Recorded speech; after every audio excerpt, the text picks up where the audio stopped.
Well, after the notoriously long 13-year wait between Avatar and Avatar: The Way of Water, audiences didn't need to wait long for a second return to the lush world of Pandora. Director James Cameron's blockbuster franchise continues to break box office records, even as people on the internet continue to insist how irrelevant it is and that nobody likes it. So the question is, can Fire and Ash keep the good times rolling, or is the story starting to lose some of its charm? I have seen it, so let's talk about it.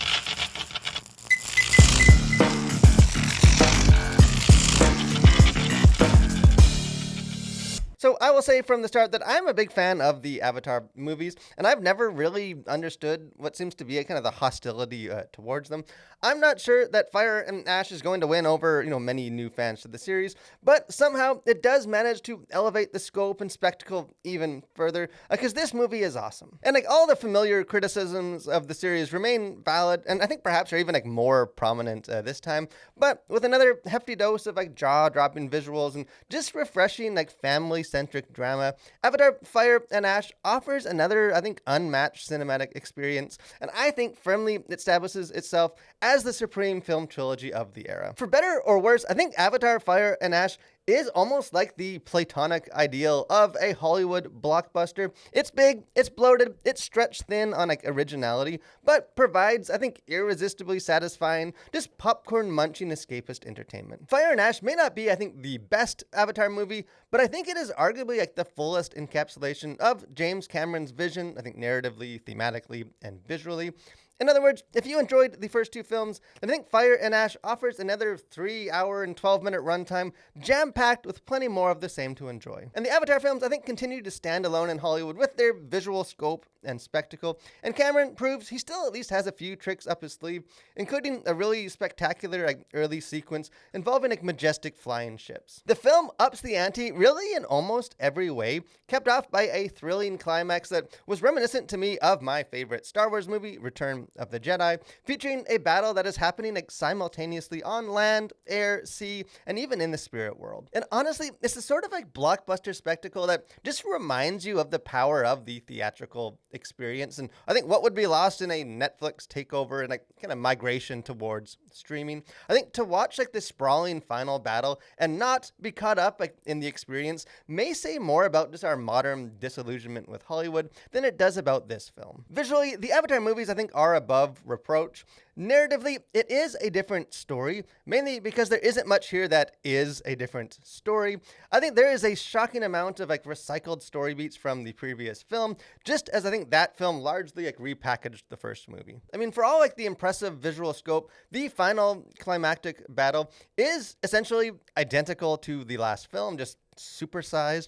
And I think among other things, the number of times that a character gets captured for an attempted ransom only to escape or be rescued in these movies is, reaching the point of becoming comical. But I think, at least to me, what makes the overly familiar story forgivable is the characters. I think this film's newcomers, the Ash people, who are essentially just evil Na'vi, are a fantastic addition, and I think bring a much-needed infusion of just new energy to the series. And their leader, Varang, who is played by actress Una Chaplin, is, this film's clear standout, even if I think she feels a little bit underutilized. But the heart of the film remains the Sully family. I think the plot of these films may follow a very similar kind of narrative template, but the characters navigate those challenges at different points in their life and journey, which at least to me keeps it from feeling too redundant. And obviously, the importance of community is deeply rooted in the ethos of Pandora, a world in which living beings can physically and spiritually link to each other. But I think the film itself really embodies that value as well. As both a husband and a parent,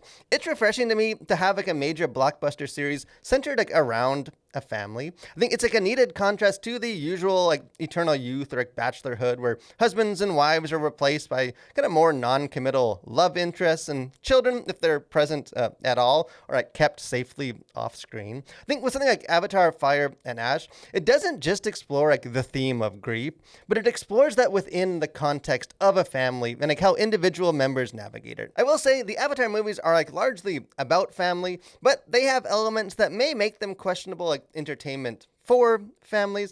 Once again, there is like a prevalence of language and the usual caveat of just a whole lot of blue alien skin on display. Christian audiences, I think, will likely also have mixed feelings about like the central emphasis on spirituality, depending on whether they focus on like the specifics of Pandora's more like pagan beliefs, or I think the broader and like more agreeable themes of like faith at large. Avatar: Fire and Ash is largely about finding and like preserving in faith during times of tragedy and grief, or like when God appears to be silent, which I'll get into a bit more in just a moment. Of course, like the kicker is that the god in question is more like Pocahontas than biblical, although Iwa, the kind of great mother in this, appears to perhaps be like an actual deity. Still, I think in the same way that like every Christ figure motif is an imperfect glimpse of the gospel, I think Christians can affirm like the spiritual themes while also recognizing, obviously the important divergence from scripture. And there are even several clear sort of like biblical callbacks, such as a very intense like Abraham and Isaac moment. As far as content to consider, things going on the surface of this, there is one F word, as well as just an abundance of other profanity. If I had to guess, I'd put it somewhere around like 30 to 40, with the most prevalent beginning with the letter S. For violence, there is plenty of death as warriors fall in battle as a result of like arrows or gunfire, although there is like minimal blood, and of course the vast majority of these characters are aliens. For sexuality, once again, like I mentioned, there is plenty of blue alien skin on display, as like the Na'vi wear minimally covered kind of tribal attire. They also have like the villainous leader of the Ash people is depicted as very like hedonistic and just displays plenty of sensuality like in her movements and desire. At one point, she refers to keeping an alien man around as her slave to pleasure me. Later, she and that man are shown to kind of run into her tent with the clear intention of having sex, and later are shown like sleeping in a bed together with their bodies intertwined. As far as themes, worldview, things going on beneath the surface, there's a repeated line kind of all throughout this movie, which says, "The light always return." And I think that really kind of encapsulates the spiritual theme in Avatar: Fire and Ash. And in a sense, this film explores kind of the classical philosophical problem of evil. Faith is easy when experiencing joy and abundance, but what about when tragedy hits? And what about when a god appears to be silent? The faith of the Sully family is really tested in this film as they grieve the death of one of the members of their family at the end of the previous film. Neytiri, who is played by Zoe Saldana, declares, "All I have is my faith," although she also harbors a lot of like bitterness and hatred, which she needs to overcome. Whereas kind of in contrast, Jake is more disillusioned and decides to like take matters into his own hand and not wait on God. Likewise, the Ash people are defined by like a volcano that erupted and like devastated their village, and their leader kind of bitterly shares how she cried out to Ewa, but Ewa did not answer. And as a result, the tribe is sort of the Pandora equivalent of atheists, and it's not just that like they don't believe in the divine, but that they hate and resent it. And there's a lot of what I found to be like really powerful visual imagery just about sort of the perseverance of faith. You have characters that are shown several times like in a spiritual world fighting through a dark forest like toward a distant light shining through the trees. And then kind of the final battle occurs during an eclipse, which acts as a very great metaphor, I think, for this theme. Kind of the experience of grief and pain, may blot out the light for a time, but the light always returns. And there is a lot, I think, for Christians to grapple with here, but I think the film, to me, kind of echoes the words of Jesus in John 16, where he says, "Do you now believe? A time is coming, and in fact has already come, when you will be scattered, each from your own home. You will leave me all alone, yet I am not alone, for my Father is with me. I have told you these things so that you may have peace. In this world you will have trouble, but take heart, I have overcome the world."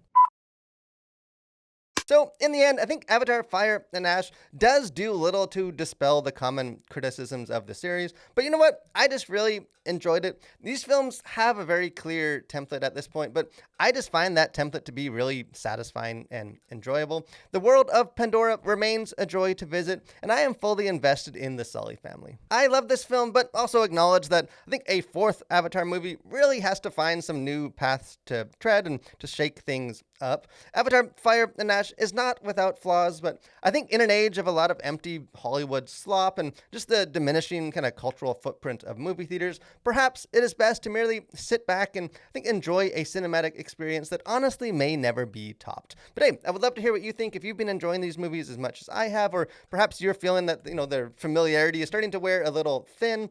Don't be shy. Jump into the comment section. Let's have a conversation on it. If you haven't done so too, encourage you guys, subscribe to the channel, become a Collider. Got lots of other movie reviews, got our Faith and Pop Culture podcast, got interviews, just other fun stuff. Would love to have you guys be a part of that. But most of all, guys, thank you for watching. Stay safe and continue to Collider through the world for Christ.